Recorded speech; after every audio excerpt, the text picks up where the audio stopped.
سرکار مدینہ صلی اللہ علیہ وآلہ وسلم نے ارشاد فرمایا جو میرا امتی مجھ پر صبح 10 مرتبہ درود پاک پڑھے، کتنی مرتبہ؟ 10 مرتبہ جو میرا امتی مجھ پر درود پاک پڑھے، اللہ تبارک و تعالیٰ اس درود کی برکت سے ملائکہ کو مقرر فرما دیتا ہے جو صبح سے لے کر شام تک اس درود پڑھنے والے کے لیے مغفرت کی دعا کرتے ہیں۔ سبحان اللہ۔ پھر جو بندہ رات کو یعنی شب میں حضور پر نور کی ذات پر 10 مرتبہ درود پڑھے،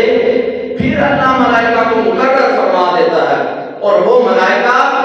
اگلے دن کا سورج نکلنے سے قبل